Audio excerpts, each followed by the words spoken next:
Good morning, everyone. It is wonderful to be here. This is the first time I've spoken in public for about 6 months, so I may be a bit rusty, just to warn you all. And I really do want to acknowledge the incredible work that Georgina Downer is doing, and Zach and Nina as well here at the Menzies Institute. It is so important that we Liberals talk more about our past and celebrate our past.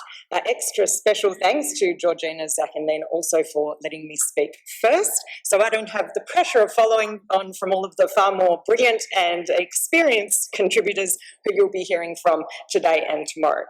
So I'm just going to start with a quick few questions, mainly to make sure that your coffee's kicked in and that you haven't fallen asleep, or that you don't fall asleep during my talk. Who grew up in the country? I did. Anybody else? There's a couple. Okay, yeah, good, wonderful. Who grew up with no television, or if you did have a TV, you only had 1 or 2 channels? Because I tick that box as well, right? Good, there's a lot of us. Okay, this one's me really showing my age. Who didn't have a computer at home growing up? Okay, good, I'm in good company so far. And who, therefore, played a lot of board games when they were growing up? Because I certainly did. I was also the eldest of 4 children. My youngest brother is only 5 years younger than me. So 4 of us, we had a ready-made perfect number of board game players. We played a lot of Scrabble, Squat and Monopoly, you name it, we had it. But the one board game that came to mind when I was putting my talk together today was Cluedo. And we did play a lot of that. And I'm sure some of you have played it. It's a murder mystery board game. We have to work out who killed Dr. Black. Was it Miss Scarlet in the library with a candlestick? Was it Professor Plum in the ballroom with a rope? Or Reverend Green with a dagger in the kitchen? And so on. So the mystery that I'm solving today, tasked with solving today, is: was Robert Menzies the sole or primary reason for the formation of the Liberal Party of Australia in 1944 to 45? Did Menzies alone create the party, a party that remains almost unchanged today in 2022 in terms of organisational structure and platform, or at a minimum, was he a key driving force of the creation of the party? I think it's important at the outset to do a quick recap of key events leading up to the formation of the party, particularly as they pertain to Robert Menzies. Menzies, a member of the Victorian Parliament at the time, was handpicked by Prime Minister Joe Lyons to contest the federal seat of Kooyong in 1934 for the United Australia Party, or the UAP, as I'll refer to them as. Menzies won. He joined Lyons' cabinet, but in late 1938 he gave a speech that was interpreted as highly critical of Prime Minister Lyons. He then resigned from cabinet in March 1939, and Joe Lyons passed away in office in April 1939. Menzies became Prime Minister, and he won not the first but the third leadership ballot by just 4 votes. Because Menzies became leader, the Country Party pulled out of the federal coalition, with long-time Country Party leader Earl Page launching a scathing attack in the House on Menzies. World War II began, the UAP hobbled through the 1940 election, was returned as a minority government. 3 of Menzies, just prior to the election, 3 of Menzies' close friends and cabinet colleagues were tragically killed in a plane crash. And remember, he only held the party room by 4 votes, so he'd just lost 3 of those 4. And Menzies lost the confidence of his cabinet and colleagues, other colleagues who were scathing about him, his arrogance and his lack of people skills. So he resigned as Prime Minister in August 1941 and said he would take some time to lie down and bleed a while. Country Party leader Fadden became PM. He lost the confidence of the Parliament about 3 months later. Labor assumed government. Billy Hughes, the gift that kept on giving to the non-Labor parties, bounced back to become leader of the UAP in his late 70s at the time. Fadden became leader of the opposition. The Country Party was running opposition. And Labor won an absolute landslide election federal victory in August 1943 with 49 seats to the UAP's 12. Labor also went on the attack over Menzies' war planning as Prime Minister, his policies and war efforts. Given this, could there really be a more unlikely individual capable of pulling together a diverse range of groups and parties and individuals from around Australia to form the Liberal Party, which has stood the test of time since 1944? Surely the answer is no. Who would think such a man could inspire people and bring them together to form a new party? So, Cluedo style, I have a list of so-called suspects or potential co-founders of the Liberal Party, including Elizabeth May, as she was known, Couchman, from Victoria, with her thousands of Australian Women's National League members, William Anderson from Victoria, with his Services and Citizens Party members, Charles Kemp, also Victoria, of the Institute of Public Affairs, with his economic skills and business connections, Ernest White from New South Wales and his Liberal Democratic Party members, and Thomas Ritchie, also from New South Wales, talented businessman and volunteer. There are more, but these are some of the key players. However, before I go further into the detail about who these individuals were and what their contribution to the formation of the Liberal Party was, it's helpful to do a quick recap of why it was necessary to form the Liberal Party at all in 1944 and what an absolute miracle the formation of the party was. After all, the formation of the party occurred some 4 decades after Federation. You would really think that we Liberal types would have had our act together by that stage, but we absolutely did not. Our checkered Liberal past is no doubt known to all of you, and scholars still generally refer to the Liberals pre-44-45 as the non-Labor parties or forces, because that's far easier than listing off all of the various iterations. It also allows Liberals to gloss over the fact that they, the anti-socialists, were led in government by not one but 2 former Labor Party defectors as Prime Minister. So between 1901 and 44, there were 5 separate Liberal incarnations. From Federation until 1909, we had Alfred Deakin's protectionists and George Reed's anti-socialist free traders. The fusion of the protectionists and free traders in 1909 saw the creation of the Liberal Party Mark I by Alfred Deakin. These Liberals then joined with ex-Labor Prime Minister Billy Hughes to form the Nationalists in 1917. The Nationalists then turned to another ex-Labor MP, Joe Lyons, in 1931 to form the UAP. In terms of solving the question, was the formation of the Liberal Party of Australia Robert Menzies' miracle alone? It's really useful to have a close look at the UAP and the broader political context at the time. There was a lot happening in the political space around Australia leading up to and during the decade the UAP was in existence. The Nationalists had lost government in 1929 after 6 years in power under Prime Minister Stanley Bruce. Thanks to no other than, again, the gift who kept on giving, Prime Minister Billy Hughes, who with 5 other Nationalists crossed the floor, forced an election, and we lost government. The Nationalists lost government, and Hughes also set up his own party. The result at that election was catastrophic for the Nationalists in terms of the number of seats lost. They went from 29 to 14, and Prime Minister Bruce famously lost his seat in Parliament at the same time. Around this time, there was an abundance of activist leagues and pressure groups who were gaining traction around Australia, causing alarm within political parties because their express aim was to compete with and in some instances replace political parties. South Australia's Citizens League had 20,000 members and inspired the creation of the Victoria All for Australia League, which rose to 80,000 members and 320 branches in 1931. At the same time, the same group in New South Wales had 160,000 members. So the threat was very real. Joe Lyons managed to woo a lot of these key groups and created the UAP, but opposition to the UAP did remain in some states.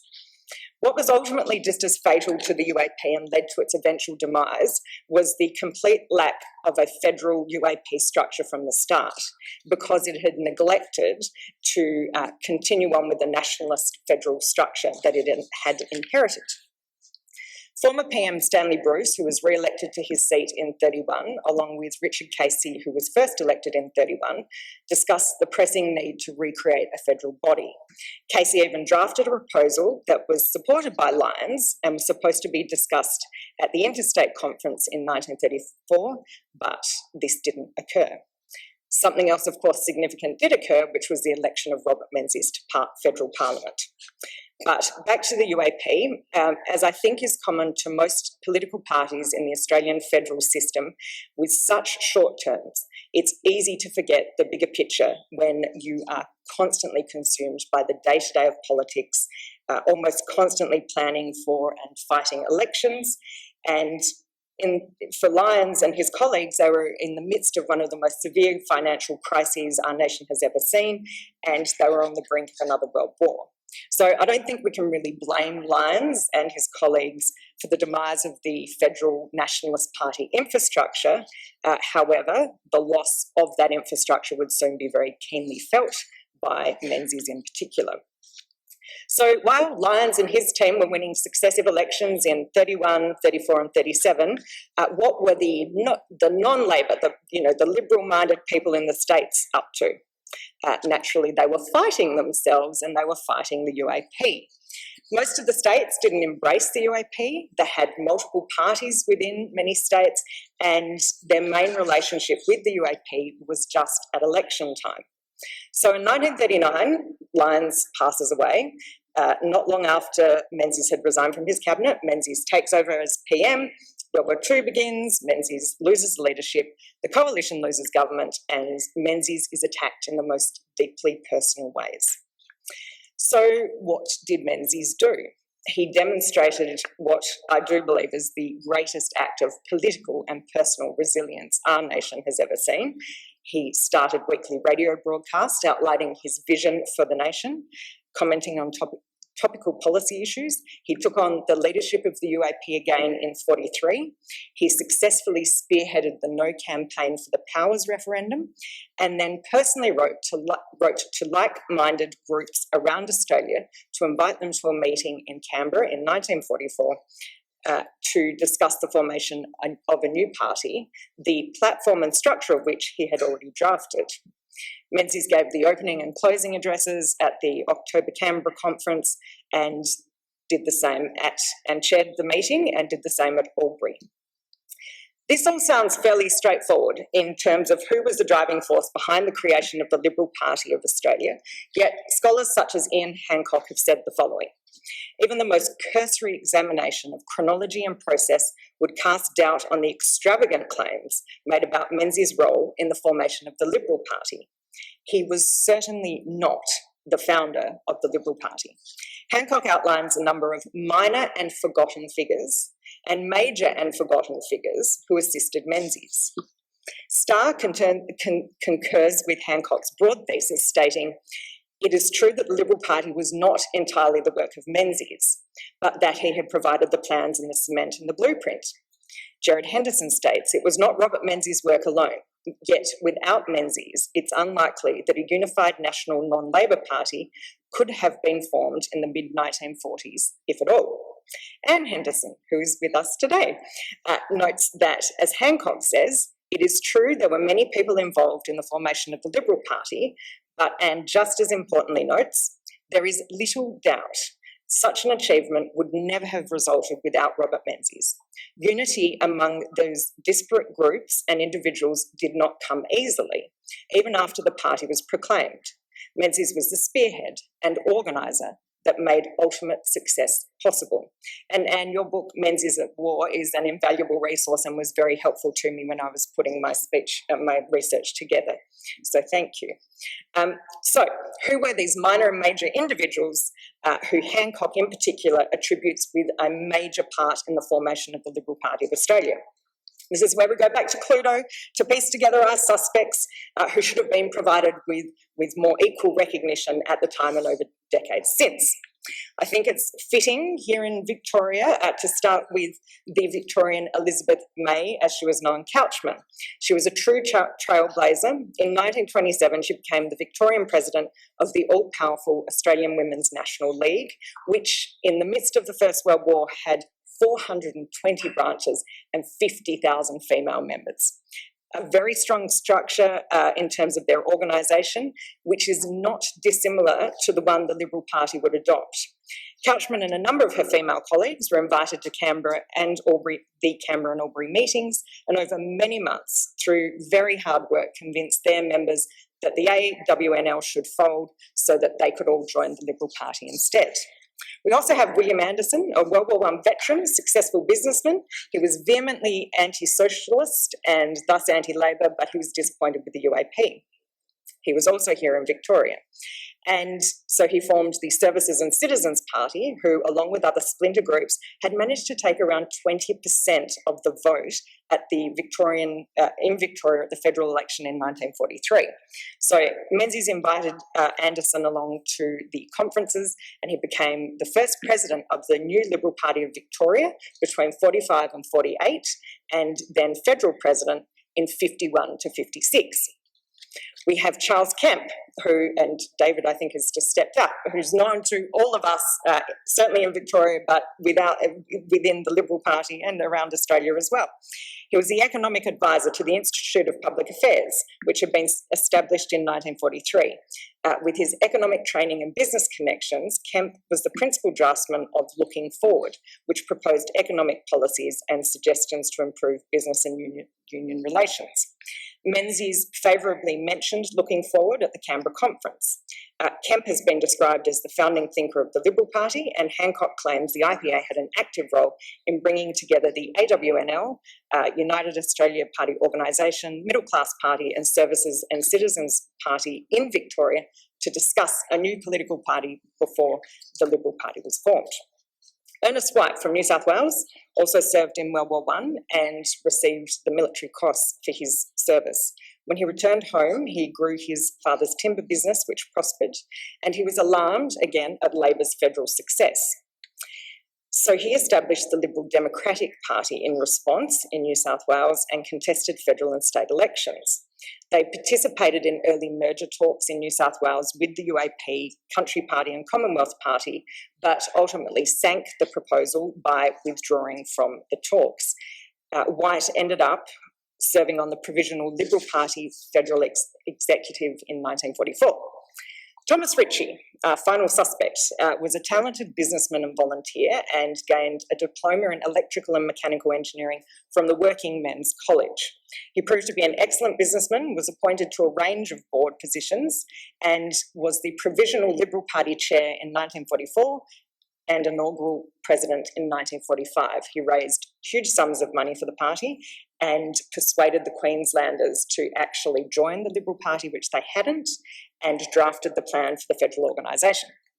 So we have a list of strong and impressive potential co-founders of the Liberal Party of Australia, and there is absolutely no doubt that they all played important and influential roles. They contributed members, intellectual property, policies, knowledge as to how to successfully organise a political party, and structure, and they raised funds and they volunteered. But were those roles and contributions so great as to say that the founding of the Liberal Party of Australia was not Menzies' miracle? I say no, and here are my 10 reasons why I firmly believe that the formation of the Liberal Party of Australia was Menzies' miracle. Number one, Menzies arranged the founding conferences. The simple fact is, and it's a purely practical point, Menzies was the person who instigated the conferences and invited everybody. Nobody else did that. Number two, Menzies presented the vision and chaired the conferences. He chaired the Canberra and Albury meetings, outlined the organisational and policy blueprints, which form the basis of the Liberal Party of Australia. Even Hancock agrees that he was a brilliant chair and principal spokesperson. Adding more weight to the argument Menzies drafted the blueprint for the new Liberal Party is the document discovered by Troy Brampston, reproduced in his book Robert Menzies, The Art of Politics, which is on sale here today, and the full document is reproduced in the appendix. It is a very helpful primary source that, as Troy says in his book, hasn't been given the attention that it deserves. This document shows that Menzies had formulated and communicated his plan in September, October 1943 to his colleagues. The document covers creating a single new national party and organisation, election strategies, philosophical framework, and the name. Number three, Menzies had more policy experience than anyone else involved in the formation of the party. He had researched and honed his policies and platforms over at least 16 years from the time he was elected to the Victorian Parliament in 1928. He further refined his thinking, policies and platform in the radio broadcasts he made through 1942-44, of which there were 105 in total. His thoughts are on the record. And this was well before any serious merger talks were underway. Perhaps the most important talk, The Forgotten People, that best encapsulates the platform the Liberal Party would adopt, was broadcast on the 22nd of May 1942, well before the formation of the party. As Judith Brett also notes in the book that will be launched this afternoon that Zach edited and did a brilliant job, and this is again a really important sort of primary source, there is strong evidence Menzies was reading Edmund Burke's 1770 Thoughts on the Cause of the Present Discontents in December 1942, again, well before the formation of the party. He had a particular interest in the formation of parties and the classic Burkean notion that members of Parliament should not be bound by the views of those who elect them, but exercise their own judgment. There's no other individual involved in the formation of the party who matched the breadth of his policy work. How am I going for time, Georgina? I can just summarise. Okay.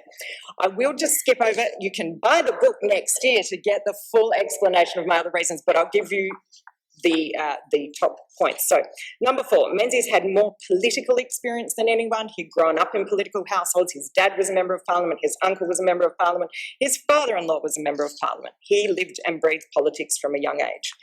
Number 5, Menzies had observed other parties and the Westminster system in a way that I doubt many, if any, other people who contributed to the formation had. Number 6, Menzies had Australia-wide contacts and profile. He had previously been Prime Minister. He had toured the nation for the Powers referendum. He knew everybody.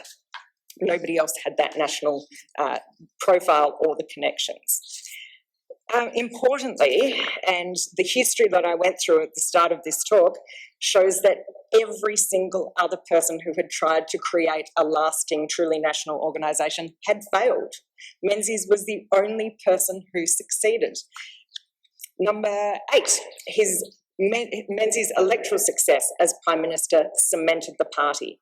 The problem previously with the Nationalists and the UAP was the electoral success ran out before the party could properly cement itself, even though the parties weren't particularly strong to do so. Number 9, success is impossible without a leader, no matter how many people help to create the election victory or the formation of the party or whatever it might be. You need that leadership. Without a strong leader, as we have seen so many times on both sides of politics in Australia, the party and the government will ultimately fail. Finally, my final point, number 10, as to why Menzies was the founder of the Liberal Party and why it was his miracle. He staged the ultimate comeback of all time in Australian politics, and he deserves to be recognised for doing such an outstanding job to get up off the floor where he lay bleeding and come back and create the Federal Liberal Party, bring his colleagues, people who'd said terrible things about him, together, and go on to make us, the Liberal Party of Australia, one of the most successful parties of government who have done such a wonderful job to ensure that Australia is and remains the strong, stable, respectful democracy that we are. Thank you very much.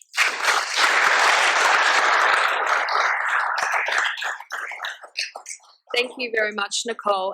We now have time for some questions. Zach Gorman here, Will Cook is at the back there with a roving microphone. So please just raise your hand, state your name and affiliation, and please do not hesitate to challenge Nicolle's arguments. Her Cluedo-esque, I think, methodology was at least very amusing, and I wish Ian was here, but he's unfortunately couldn't make it. But yes, he would have challenged you. But Anne, do you have a challenge for Nicolle? Well done, Nicolle, because you really made it clear that Robert Menzies did have a pivotal role in the founding of the party. But I'm interested in the notion that John Howard says that had the Labor Party had the structure of the Liberal Party, i.e.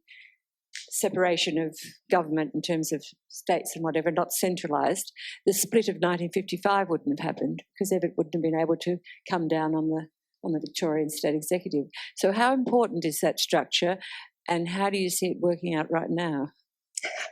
I think the federal structure is critical in terms of bringing the states together. I have been a long-term volunteer in the Liberal Party as well as a federal member of Parliament, and to bring everyone together once a year for the federal conference is critical to let that natural networking happen.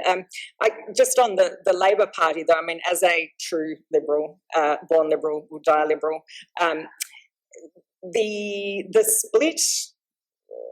Well, I think one of the reasons that the split happened was that Labor cannot tolerate discontent. That's the true beauty of the Liberal Party, is that we have freedom of thought, all of the things that Robert Menzies laid out.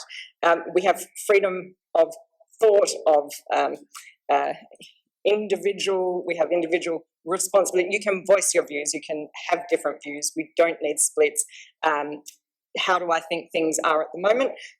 You know, it always ebbs and flows. We will be back. We always do come back. We are the most successful political force in Australian political history.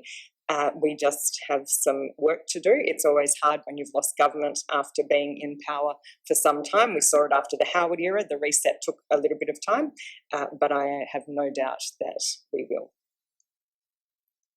Philip.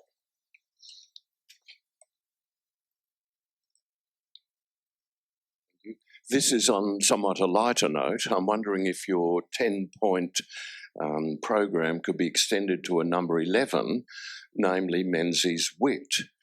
At an election rally in November 1949, before the December elections, a hostile heckler in the audience asked Menzies, "What are you going to do about housing?" And he replied, "Madam, I'd put an H in front of it." So that ability to think quickly on his feet and to use wit to good effect, while certainly not ranking in your previous 10 points, could well be an additional factor to his success. But while I've got the microphone, I wonder, and this is really in response to George's address rather than yours, I wonder whether we are having too much rear vision, mirror, retrospective wisdom when we judge Menzies as Australia's greatest Prime Minister. Why I say that is that if a snapshot were taken in, say, 1955, after Menzies only fairly narrowly winning the 1949, given the redistribution, losing the Communist Party dissolution bill, losing the popular vote in 1954 but gaining election, and then winning in 55 and of course 58. But I wonder if we took the snapshot in 56, whether our view may be a bit different. I know this is beyond your period. I'll be interested in your brief comment, and I'm sorry to take up so much time. Yes. Well, George might elaborate further for you perhaps over morning tea. Just on the wit, it is an important point, and I will just quickly read part of the bit that I cut out because we're running out of time. How are we going for time, Georgina? A couple of minutes. Right, okay. His wit was the thing that got him into the trouble that he got into in the first place and was part of his initial downfall. So I suppose I would probably be hesitant to add that as one of the strengths that delivered the formation of the Liberal Party. And I will just read this. These are the sorts of things people were saying about him when he lost the Prime Ministership during his first tilt as PM. First of all, he of course was blamed for killing Joe Lyons. Page called him a coward in the House for not enlisting in World War I, which was a reprehensible thing to say. He was called aloof, arrogant, insensitive, impatient, condescending, belittling, dominating and domineering, overwhelming, contemptuous, with a vindictive wit. So it was actually all of those, his brilliant mind and his razor sharp wit was actually seen as one of his problems. And that's what he had to temper, which is why I really do feel it was such a miracle for somebody who was so brilliant and to be able to temper those natural inclinations and temper his brilliant brain and be able to bring people together rather than encouraging them to say the things that I just said that were all said about him. We have time for one more question. Zach, did you? Oh, sorry, the gentleman at the back. Zach and then the gentleman at the back very quickly, thank you. I was just wondering, why do you think the Liberal Party has survived when the other non-Labor parties did not? Is it something to do with the fact that Australia has not faced a shock equivalent to World War I and the Great Depression since 1944? Or is it something to do with the Menzies Liberal vision, which the antecedents of which were pretty clearly articulated by people like Joseph Cook were the original Commonwealth Liberal Party? So just on that. Again, I think it was the power of Menzies. He had a very clear plan as to what the Liberal Party should be, what it believed in, what the platform should be, and what the structure should be. Alfred Deakin's efforts were considerable, and he failed to put a national party together. His daughter Ivy and his son-in-law Herbert worked tirelessly to try to create a proper structure for the original Liberal Party, and I feel very sorry for them. They tried very hard to get the Australian Women's National League here in Victoria to cooperate with them, and the ladies refused. They became even more fiercely independent because of Deakin's efforts. I don't think you can put the Nationalists and the UAP in the same basket as the Deakin's Liberals or Menzies Liberals, because they were led by Labor Party people. So it's regardless of the fact that they did cooperate with the non-Labor members, they weren't led by people who truly believed what we believe in the way that we do, and they clearly didn't translate the Labor Party structure. If they had, I mean, especially Lyons with the UAP, maybe it would have survived. Maybe the Liberal Party would still be the United Australia Party today, but that didn't happen. So again, it just shows the strength of Menzies' planning, his force of nature, that managed to do what nobody, and people had tried what no one else had done before, which was create a party with a structure and a platform that people could actually get behind. And it stood the test of time. And again, though, the fact that he was so successful, that people stuck with him after the 1946 loss is just remarkable. And then he wins in 49 and keeps winning. I think that's also what cemented the party, and that's the big difference. Nothing like winning. Yes. Final quick question from the gentleman at the back. Yes, as George mentioned in his address, Menzies was a champion of Australian universities, and this might be impossible to answer, but what do you think he would make of the fact that in the last couple of decades, Australian universities have come to rely more and more on international students for their revenue?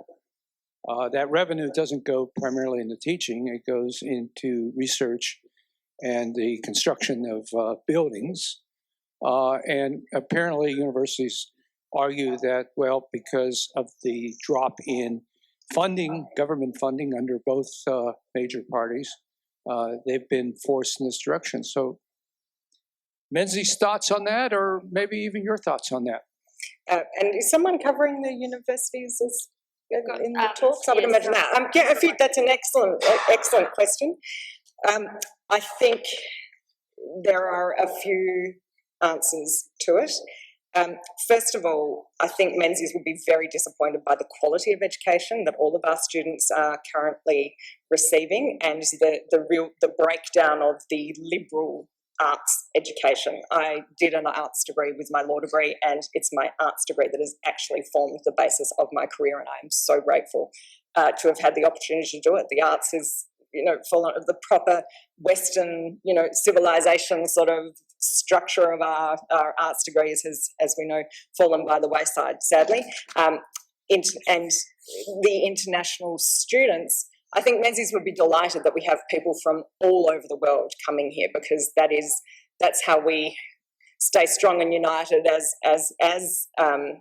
different nations and as the world, is by having people, meeting people from very different backgrounds and very different families and countries. That's how it's the soft diplomacy, as we know. It's George, you could probably speak a lot better than I could on the Colombo plan and the work that we did have done in government to do the reverse Colombo plan and make sure that we keep sending people overseas as well as bringing them here. But there has been too much focus. We know the debate's live at the moment, too much focus on international students and revenue and not enough focus on delivering a quality education for every single university student, particularly our Australian university students, but also those international students as well. They deserve the very best quality education that money can buy, and I hope that we'll see a pretty robust debate between the now Liberal opposition and the Labor Party as to how to get much better results from our unis. Right. Thank you. Thank you. Thanks so much.